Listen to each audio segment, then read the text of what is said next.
আসসালামু আলাইকুম সম্মানিত শিক্ষার্থীবৃন্দ, গেম অফ স্টাডি এর তরফ থেকে আমি আবির স্যার সকলকেই স্বাগতম জানাচ্ছি math MCQ test paper solve class 6-এ। আচ্ছা, গত ক্লাসে আমি একটু বলে রাখতেছি, গত ক্লাসে আমার একটু মিস্টেক হয়েছে। গত ক্লাসটা হচ্ছে ক্লাস নাম্বার 5 হবে, হ্যাঁ? আচ্ছা, ক্লাস নাম্বার 5 তো ওই হিসাবে ওইটা একটু কারেকশন আপনারা হচ্ছে একটু করে নিয়েন। আমি আসলে আন্তরিকভাবে দুঃখিত। ওকে, আমি অলরেডি হচ্ছে ওইখানে কমেন্ট বক্সে কিন্তু লিখে দিয়েছি। ওকে, আর অবশ্যই ভুল ত্রুটি ক্ষমা করবেন অবশ্যই, কারণ একটু টাইপিং মিস্টেক হয়েছিল। তো ক্লাস নাম্বার 6 হচ্ছে এইটা। ওকে, আর ক্লাস 5-এ কিন্তু আমরা 21 থেকে নিয়ে 25 পর্যন্ত কিন্তু সলভ করেছিলাম। তো যারা যারা ক্লাসটি মিস করেছেন অবশ্যই ক্লাসটি দেখে নেবেন, আমার আগের ক্লাসগুলো। আর যদি আপনি সম্পূর্ণ নতুন হয়ে থাকেন তাহলে অবশ্যই প্লেলিস্টে গেলে প্লেলিস্টে অলরেডি ভিডিওগুলো সব দেওয়া আছে। ওকে, আমার 1 থেকে নিয়ে একদম 25 পর্যন্ত এমসিকিউ সলভ সবগুলোই দেওয়া আছে। আর এই ক্লাসে হচ্ছে আমি প্রশ্ন নাম্বার 26 থেকে নিয়ে 30 পর্যন্ত সলভ করাবো। ওকে, আর বিশেষ করে যাদের এমসিকিউ তে অনেক বেশি সমস্যা আছে ম্যাথে, তাদের জন্য তো এই ক্লাসটা আসলে অনেক গুরুত্বপূর্ণ। আপনি 9, 10 এমনকি ক্যান্ডিডেট পরীক্ষার্থী যেটাই হন না কেন, ওকে, সো ভিডিওটি আপনার জন্য অনেক বেশি গুরুত্বপূর্ণ হবে আশা করি। ওকে, সো আজ আর কথা না বাড়িয়ে হচ্ছে আমরা আমাদের মূল ক্লাসে কিন্তু চলে যাই। তো আমরা 26 থেকে স্টার্ট করব। ওকে, 25 পর্যন্ত কিন্তু আমাদের ক্লিয়ার হয়ে গিয়েছিল। ওকে ফাইন, তো 25 পর্যন্ত আমাদের ডান। এবার আমরা তাহলে 26 থেকে শুরু করব। ওকে ফাইন, তো 26 নাম্বার একটু কোয়েশ্চেনটা দেখি, যেটা এসেছিল ময়মনসিংহ বোর্ড 2023। ওকে, ময়মনসিংহ বোর্ডের পরীক্ষার্থীতে চাইলে হচ্ছে সাড়া দিতে পারেন, আপনাদের কোয়েশ্চেনগুলো কেমন হয় বা কি ধরনের, এগুলো একটু চাইলে বলতে পারেন, আপনাদের এক্সপিরিয়েন্স শেয়ার করতে পারেন। ওকে, তো যাই হোক, প্রশ্নটা হচ্ছে sign theta plus cos theta equal to 1 যদি হয়, তাহলে সেই ক্ষেত্রে 3 sine theta into cos theta এর মান কত? আচ্ছা, ত্রিকোণমিতির এটা একটা কোয়েশ্চেন। ওকে ফাইন, তো আমরা দেখি কিভাবে সলভ করা যেতে পারে। তো 26-এর সমাধানটা আমরা কিভাবে করব এটা আমরা একটু দেখে নেই। ওকে, চাইলে ভিডিওটি পজ করে এখনই চাইলে অঙ্কটা করে দেখতে পারেন, ঠিক আছে? পাশাপাশি আপনাদেরও এক্সাম কিন্তু হয়ে গেল, স্বাভাবিক তাই না? আচ্ছা, তো 26 নাম্বারের যে সলভটা সেটা একটু দেখে নেই। ওকে, সো আমাদের প্রশ্ন এখানে দেওয়াই আছে, বাট সিম্পল ভাবে আগে এই রাশিটা আমাদের ভাঙতে হবে, ঠিক আছে? তাহলে আমাদের কি ইজি ভাবে আমরা বের করতে পারবো, ঠিক আছে? আচ্ছা, তো এখন আমরা কিভাবে রাশিটা ভাঙবো? সিম্পল ভাবে যারা 9.1 এর অঙ্কগুলো যারা করেছেন তাদের জন্য এই অঙ্কটা খুবই ইজি আছে। ওকে, তারপরে একটু দেখে নেন, একটু রিমাইন্ডার দিয়ে দিই, অনেকে হয়তো ভুলেও যেতে পারেন। তো এই অবস্থায় যদি কোনো রাশি দেখেন তাহলেই চেষ্টা করবেন রাশিটাকে সূত্রে ফালানোর। তো এটা সবথেকে বেস্ট ওয়ে হচ্ছে বর্গ করবেন, ঠিক আছে? কারণ অধিকাংশই আমরা 9.1 এর সূত্রগুলোতে দেখছি বর্গ করেই হচ্ছে কি সূত্রগুলো কিন্তু ক্রিয়েট করা হয়, বা সূত্র হচ্ছে কি বর্গ আকারে কিন্তু থাকে ম্যাক্সিমাম সূত্রগুলো। আচ্ছা, এবারে আসি তো, যদি উভয় পক্ষকে যদি আমরা বর্গ করি তাহলে আসি কি sine theta plus cos theta whole square equal to 1 square পাশে। এখন 1 কে স্কোয়ার করলে ওই পাশে 1ই থাকতেছে। তো এই লাইনটা আশা করি ক্লিয়ার। দেন হচ্ছে আমরা চাইলে a প্লাস বি হোল স্কোয়ারের সূত্রতে কিন্তু ফেলতে পারি। তো এটা আশা করি বোঝানোর কিছু নাই। Then a plus B whole square সূত্রতে ফেলাইলে সাইন স্কোয়ার থিটা, এরপর সূত্রের 2, তারপরে sine theta into cos theta plus cos square theta, অর্থাৎ a square plus 2ab plus b square equal to 1। Then sine square এখন এখানে একটা বিষয় আছে, দেখেন, এখন sine square theta plus cos square theta, এখানে হচ্ছে আমি একটা লাইন স্কিপ করে গেছি, চাই এটা একটু বলে দিতেছি আপনাদেরকে। দেখেন, sign square theta plus cos square theta, এটা সমান আমরা জানি একটা সূত্র আছে, sign square theta equal to cause square theta equal to 1। তো এখন আমরা 1 চাইলে হচ্ছে এখানে লিখতে পারি, তো আমরা সূত্রের 1টা লিখলাম। দেন হচ্ছে আমাদের 2 sign theta into cos theta, তো যেমন ছিল ঠিক সেম অবস্থায় কিন্তু লিখলাম। এখন এটা যদি আমরা গুণ করেও দিই তাহলে সাইন থিটা কস থিটাই কিন্তু থাকে। আচ্ছা, দেন হচ্ছে ওই পাশে যেহেতু 1 ছিল, 1 আর চেঞ্জ করা হয়নি, তো 1 1 এর অবস্থায় কিন্তু রেখেছি। দেন আমরা জানি প্লাস অবস্থায় যদি কোনো রাশি থাকে অপোজিটে যদি চলে যায় তাহলে সেক্ষেত্রে চিহ্নের পরিবর্তন হয়, 1 ওই পাশে চলে গেলে মাইনাস হয়ে যাবে, তো 1 এর সাথে 1 চলে গেলে থাকে 0। দেন এই যে এখানে যে 2টা ছিল, 2টাকে আমরা সাইড চেঞ্জ করে দিয়েছি, ওই পাশে তো অলরেডি 0 ছিল, 0-র সাথে 2 যে কোনো সংখ্যা 0-র সাথে ভাগ করলে ফলাফল ওই 0ই থাকবে। ওকে, তো সাইন থিটা এবং কস থিটা এটার মান কিন্তু আমরা বের করে ফেলেছি। ওকে, আচ্ছা সরি, এখানে একটা ইনটু হবে, হ্যাঁ, এখানে একটা ইনটু হবে। আচ্ছা, সাইন থিটা ইন্টু কস থিটার মান বের করে ফেলছি 0। তো এখন হচ্ছে 3 ইন্টু সাইন থিটা কস থিটার মান হচ্ছে কি হয়ে যাবে 0, অর্থাৎ 3 ইন্টু 0, তাহলে কোন গুণের ক্ষেত্রেও কি সেম। ওকে, জিরো কোনো যে কোনো সংখ্যাই হোক, জিরো গুণ করলে অথবা ভাগ করলে ওই জিরোই আসে, তো অ্যান্সার কি হবে, জিরো আসবে। ওকে, তো জিরো কোথায়, এই যে ফার্স্টে। ওকে, তো বিষয়টা আসলে অনেক গুরুত্বপূর্ণ ছিল। ওকে, তো এই টাইপের ম্যাথ অবশ্যই ভালোভাবে প্র্যাকটিস করবেন আপনারা। ওকে, আর ত্রিকোণমিতি থেকে প্রতি বছরই কিন্তু আপনি যে বোর্ডেরই স্টুডেন্ট হন না কেন, আপনাদের কি বলে 3-4টা কোয়েশ্চেন কিন্তু আসার সম্ভাবনা আছে। ওকে, অ্যাটলিস্ট 2-3টা পাবেন। আচ্ছা, এবার আসি 27 নম্বর প্রশ্নে। তো কি বলা হচ্ছে একটু দেখে নেই। তো বলা হচ্ছে যে P plus Q plus R equal to 6 যদি হয়, তাহলে P square plus Q square plus R square equal to 14। আচ্ছা, আর আমাদের মান বের করতে বলছে কোনটার, এইটার। আচ্ছা, পি কিউ, কিউ আর এবং আর কিউ। আচ্ছা, এটা যারা যারা হচ্ছে সূত্রগুলো ভালো করে পারেন তাহলে তাদের জন্য অনেক ইজি হবে বের করা। তারপরে সমস্যা নেই, কিভাবে বের করবেন একটু দেখে নিই। 27-এর সলভ। ওকে, তো 27-এর সলভটায় একটু আসি আমরা। তো 27-এর সলভে আসতেছি।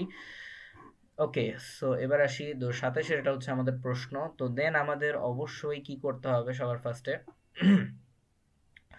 ফার্স্টে আমরা হচ্ছে একটা সূত্র যেটা জানি সেটা অবশ্যই লিখে ফেলবো, তাহলে আমাদের বের করাটা অনেক ইজি হবে। দেখেন, তো সূত্রটা হচ্ছে এইটা, অর্থাৎ P plus Q plus R whole স্কোয়ারের সূত্রটা হচ্ছে P square plus Q square plus R square. আশা করি এই সূত্রের সাথে মোটামুটি সকলেই পরিচিত আছেন।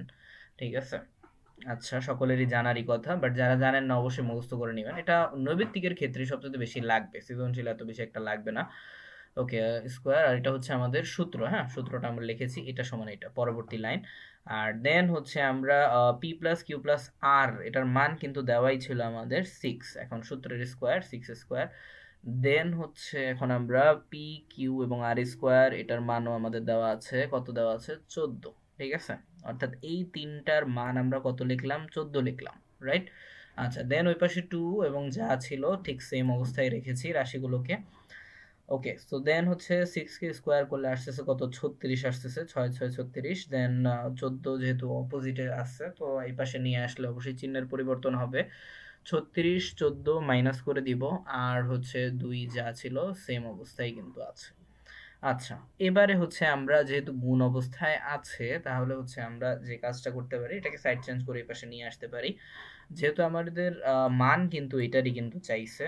ঠিক আছে, মানের ক্ষেত্রে অবশ্যই চিহ্নটা চেঞ্জ কিন্তু হবে না। হ্যাঁ, এটা মোটামুটি জানি সবাই। এরপর 2 কে, এরপর ওই পাশে এই পাশে থাকে হচ্ছে কি 22 থাকে। হ্যাঁ, তো যেহেতু 22 থাকে, এবার হচ্ছে 22 বা 2, অথবা চাইলে আপনারা একটা কাজ করতে পারেন, সেটা হচ্ছে 22টাকে আবার এ পাশে নিয়ে আসতে পারেন। ঠিক আছে, হ্যাঁ, 22টাকেও এখানে নিয়ে আসতে পারেন, এখানে 2 সহ তাহলে অপোজিটে নিয়ে আসবেন। 2 সহ অপোজিটে নিয়ে আসলে তাহলে 22/2 এটা হতে পারে। হ্যাঁ, এটাই সবচেয়ে ভালো হবে। হ্যাঁ, তাহলে উপরে 22 থাকবে, নিচে হচ্ছে 2 থাকবে। ঠিক আছে, এই ক্ষেত্রেও অ্যান্সার ওই সেমই আসবে, 11 দুগুণে 22 আর কি। ওকে, সো এই জায়গাটা আমার একটু মিস্টেক হয়েছে। হ্যাঁ, তো এটা একটু খেয়াল করবেন। হ্যাঁ, আচ্ছা, যাই হোক, দুঃখিত অনেক। আর অবশ্যই আশা করি, বাট ম্যাথটা আশা করি বুঝতে পেরেছেন আপনারা কিভাবে করবেন। তো আপনারা এই পুরাটা রাশি সহ আপনারা সাইড চেঞ্জ করে এই পাশে নিয়ে আসবেন।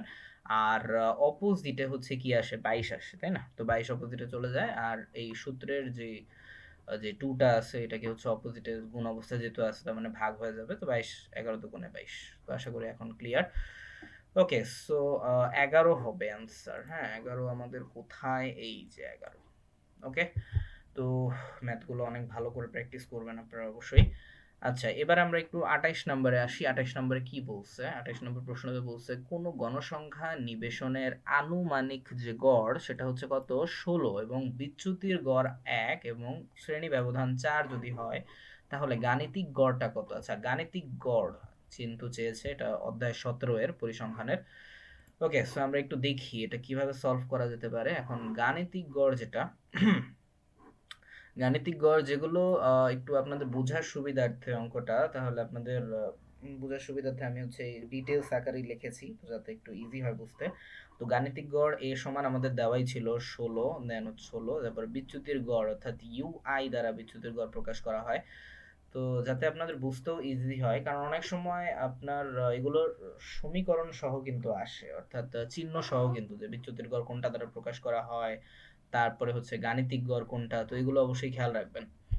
ঠিক আছে, আর এবং শ্রেণী ব্যবধান এইচ দ্বারা প্রকাশ করা হচ্ছে H4, আর গাণিতিক গড় হচ্ছে xi, xi তো আমাদের বের করতে হবে স্বাভাবিক। তো এবারে আমরা নরমাল ভাবে যেটা আমরা জানি যে বিচ্যুতির গড়, যেটা বিচ্যুতির গড়ের সূত্রটা কিন্তু আমরা জানি।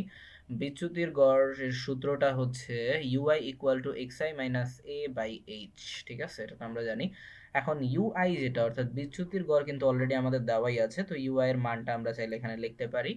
আর দেন হচ্ছে xi মাইনাস এখন a এর মান অর্থাৎ আনুমানিক যে গড়টা সেটা হচ্ছে 16 দেওয়া ছিল, তো 16 লিখলাম। আর শ্রেণী ব্যবধান হচ্ছে 4।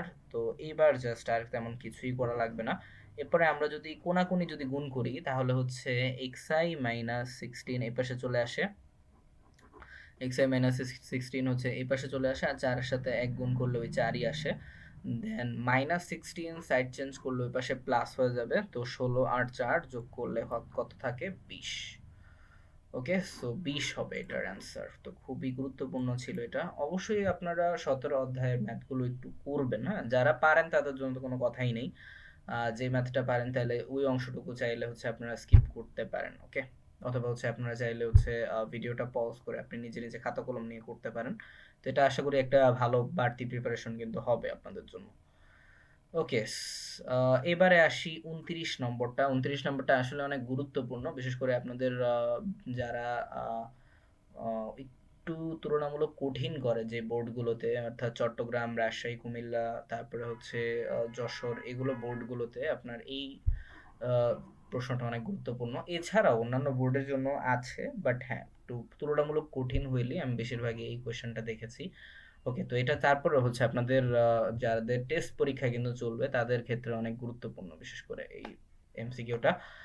ওকে, তারপরে একটু শিখে নেন কিভাবে বের করবেন, একটা পারলে বাকিগুলো আশা করি পারবেন। হ্যাঁ, ওকে, সো বলা হচ্ছে যে একটি সুষম অষ্টভুজের একটি শীর্ষ কোণের মান কত। আচ্ছা, এটা জানতে হইলে বা পারতে হইলে অবশ্যই হচ্ছে অষ্টভুজের সম্পর্কে একটু ভালো আইডিয়া কিন্তু থাকতে হবে।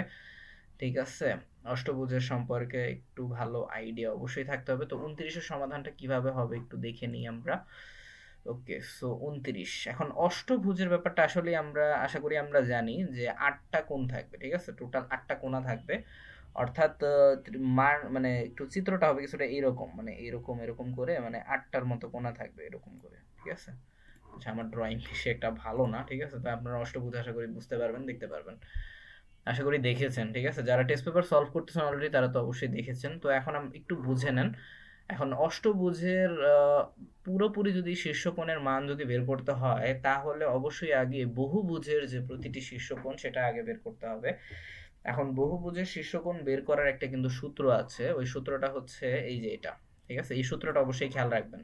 ঠিক আছে, কারণ অষ্টভুজের শীর্ষকোণের মান বের করার জন্য এই সূত্রটা কিন্তু লাগবে। বহুভুজের প্রতিটির শীর্ষকোণ, ঠিক আছে, বহুভুজের প্রতিটি শীর্ষকোণ এখন আমরা জানি 3 কোণের সমষ্টি কি হয়, 180 ডিগ্রি হয়, তাই না? 180 ডিগ্রি, এরপর হচ্ছে 4 সমকোণের সমষ্টি হচ্ছে 360, রাইট, বাই হচ্ছে এন। ওকে, ফাইন। এন মানে হচ্ছে যতগুলো আপনার কি বলে যতগুলো কোণ হবে।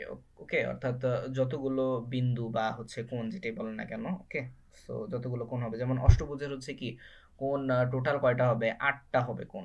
ঠিক আছে, তাই না? আচ্ছা, তো এই জন্য এন এর পরিবর্তে আমরা কি লিখতে পারি, 8 লিখতে পারি। এখন বাকি যেরকম আছিল সূত্র যা আছে তাই। ওকে, এবার জাস্ট হচ্ছে 360 কে যদি 8 দ্বারা ভাগ দেওয়া হয় তাহলে আসে কত, 45। এখন 180 থেকে 45 মাইনাস করে দিলেই আমাদের অ্যান্সারটা কিন্তু চলে আসবে। ওকে, তো বহুভুজ এর ব্যাপারটা অনেক গুরুত্বপূর্ণ বোঝা। তো বহুভুজটা ইজিলি যে সূত্রটা আছে যেটা যদি আপনারা জানেন তাহলে ইজিলি বের করতে পারবেন, তাহলে অষ্টভুজের শীর্ষকোণ। ওকে, সো 135 ডিগ্রি হবে এটার অ্যান্সার। তো 135 ডিগ্রি কোথায়, এই যে 135 ডিগ্রি এখানে। ওকে, চাইলে হচ্ছে আপনারা ওই সূত্রটা লিখে নিতে পারেন ভিডিওটা পজ করে, এটা লাগতে পারে আপনাদের। হ্যাঁ, যদি বলা যায় না যদি আসে, কারণ অষ্টভুজ রিলেটেড অনেক জায়গায় কিন্তু আমি দেখেছি এটা অনেক জায়গায় কিন্তু আসে। হ্যাঁ, আচ্ছা, তো যাই হোক, এবার আমরা 30 নাম্বারে যাচ্ছি, অর্থাৎ এই ক্লাসের হচ্ছে শেষ এমসিকিউ।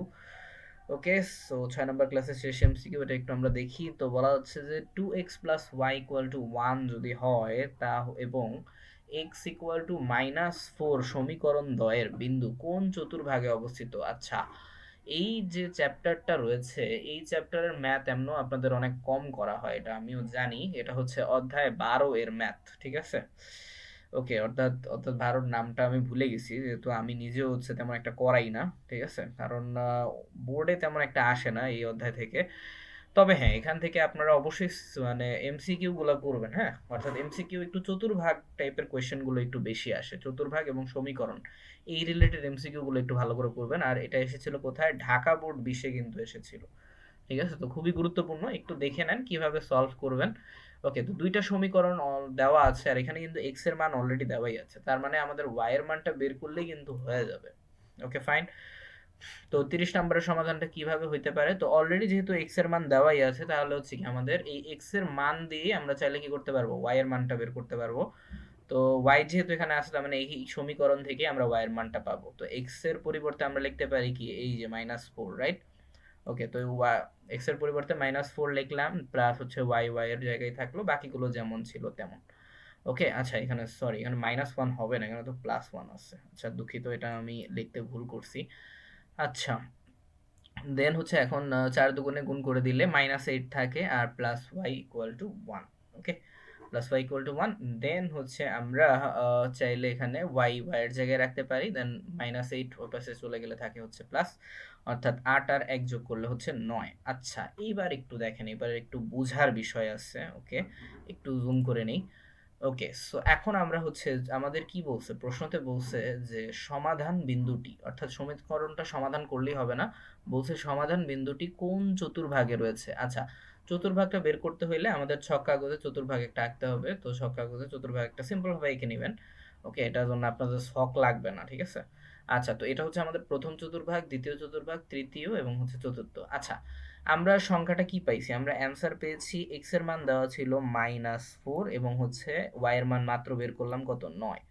ওকে, সো 9, অর্থাৎ একটা সংখ্যা মাইনাস আর একটা সংখ্যা কি, প্লাস। আচ্ছা, যদি একটু বুঝে নেন, হ্যাঁ আমি সবগুলোই কিন্তু বলতেছি, প্রথম চতুর্ভাগে যদি দেখেন প্রথম সংখ্যা প্লাস, দ্বিতীয় সংখ্যাও প্লাস, তাহলে এটা চলে যাবে কোথায়? প্রথম চতুর্ভাগে, ঠিক আছে? তাই চাইলে হচ্ছে এটা উঠায় রাখতে পারেন, ঠিক আছে? খাতায় উঠায় লিখে রাখতে পারেন, তো এটা অনেক কাজে দিবে। ম্যাথের জন্য আলাদা নোট খাতা অবশ্যই রাখবেন। এরপর দ্বিতীয় চতুর্ভাগ হচ্ছে প্রথম সংখ্যা মাইনাস এবং পরবর্তী সংখ্যা যদি প্লাস হয়, তাহলে দ্বিতীয় চতুর্ভাগে থাকবে। তৃতীয়টা হচ্ছে দুইটাই যদি মাইনাস হয়, অর্থাৎ প্রথম সংখ্যা এবং দ্বিতীয় সংখ্যা দুইটাই মাইনাস হলে তৃতীয় চতুর্ভাগে। আর চতুর্থ চতুর্ভাগে হচ্ছে প্রথম সংখ্যা প্লাস এবং দ্বিতীয় সংখ্যা যদি মাইনাস থাকে। ওকে, এটা বুঝার আরেকটা ওয়ে হচ্ছে, এটা ধরতে পারার, সেটা হচ্ছে প্লাস এবং মাইনাস দুইটা কোনাকুনি অবস্থায় থাকবে, এই দুইটা একটু খেয়াল রাখেন, তাহলে ইজি ভাবে আপনারা বুঝতে পারবেন। অর্থাৎ প্রথম এবং তৃতীয় দুইটার সাথে মিল থাকবে, ঠিক আছে? আর মাইনাস প্লাস, প্লাস মাইনাস। ওকে, ওকে, তো আশা করি হচ্ছে এটা মানে একটু শর্টকাট ট্রিক্স ছিল, ঠিক আছে? আমি যেভাবে মনে রাখতাম আমার ম্যাথের টাইমে, ঠিক আছে? কারণ অনেক কম সময় কিন্তু থাকে, স্বাভাবিক, এমসিকিউ এর জন্য 1 মিনিটের বেশি কিন্তু পাওয়া যায় না প্রতিটা এমসিকিউ এর জন্য। তো আমাদের টাইমে এমনও 40টা এমসিকিউ ছিল, তো ওই হিসাবে আরো অনেক সময় কম ছিল, তো স্বাভাবিক। আর সময় কম বলতে অনেকগুলো ছিল, তো যাই হোক, তো এভাবে ইজিলি মনে রাখবেন। আচ্ছা, তো যেহেতু আমাদের সংখ্যা পেয়েছি প্রথমটা মাইনাস পরেরটা প্লাস, তার মানে হচ্ছে কি প্রথমটা মাইনাস পরেরটা প্লাস, তার মানে দ্বিতীয় চতুর্ভাগ হবে, এটাই হবে আনসার। তো দ্বিতীয় কোথায়? এই যে খতে। ওকে, তো 30-এর আনসার হবে 2, দ্বিতীয় চতুর্ভাগে আছে। তো আশা করি বাকিগুলোর ম্যাথও হচ্ছে ঠিক সেম এভাবেই। তো অবশ্যই আগে সমীকরণটা বের করবেন, বের করে দেখবেন এটা প্লাসে না মাইনাসে আছে, না মাইনাসে মাইনাসে, না প্লাস মাইনাস। ওকে, তো ওই হিসাবে চতুর্ভাগটা বসায় দিবেন। ওকে, সো আশা করি ক্লাসটা থেকে যদি বিন্দুমাত্র যদি উপকৃত হয়ে থাকেন, তাহলে অবশ্যই আমি বলবো চ্যানেলটিকে সাবস্ক্রাইব করতে ভুলবেন না, আর অবশ্যই লাইক কমেন্ট শেয়ার করবেন। আর তারপরে যদি কোনো ম্যাথ যদি বুঝতে সমস্যা হয়ে থাকে, তাহলে অবশ্যই চেষ্টা করবেন কমেন্ট করতে। ইনশাল্লাহ আমিও চেষ্টা করব আপনাদের কমেন্টগুলো রিপ্লাই করতে।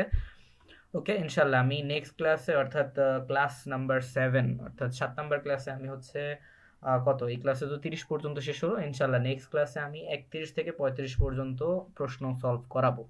ওকে, তো বরাবরের মতোই এই ক্লাসটি হচ্ছে স্পন্সর করেছে Gurukul academic and mission coaching, আপনারা চাইলে হচ্ছে ভিজিট করতে পারেন। আর এছাড়া হচ্ছে যদি আবির স্যার, অর্থাৎ আমার নাম যদি বলেন, তাহলে অবশ্যই কনসিডার করবে আশা করি। আর তাদের 2টি শাখা আছে, অফলাইনের জন্য আশা করি অনেক ভালো। ওকে, আচ্ছা, তো যাই হোক, তো অনেক অনেক শুভকামনা রইলো, আর অবশ্যই ম্যাথগুলো প্র্যাকটিস করবেন ভালো করে। হ্যাঁ, আপনি ক্লাস 9 10 অথবা ক্যান্ডিডেট স্টুডেন্ট যেই লেভেলেরই হয়ে থাকেন না কেন, এমসিকিউ আপনার লাগবেই, ঠিক আছে? কারণ এমসিকিউ যদি ভালো না করতে পারেন, অর্থাৎ 30-এ যদি 20-এর কাছাকাছি না রাখতে পারেন, তাহলে কিন্তু এ প্লাস পাওয়াটা অনেক টাফ। ঠিক আছে? তো আচ্ছা, যাই হোক, তো নেক্সট ক্লাসের জন্য আমন্ত্রণ রইলো, ক্লাস নাম্বার 7-এর জন্য। ওকে, আর আবারও বলতেছি, ক্লাস নাম্বার যে 6-এর যে টাইটেল আছে, অর্থাৎ 6 ওটা আমি মিস্টেক করেছিলাম, ওইটাই হবে ক্লাস নাম্বার 5, ঠিক আছে? 6 নাম্বার ক্লাস হচ্ছে এই আজকেরটা, হ্যাঁ? ওকে, তো এটার জন্য আমি আবারও দুঃখিত। ওকে, ওকে, তাহলে আল্লাহ হাফেজ সবাইকে, টাটা।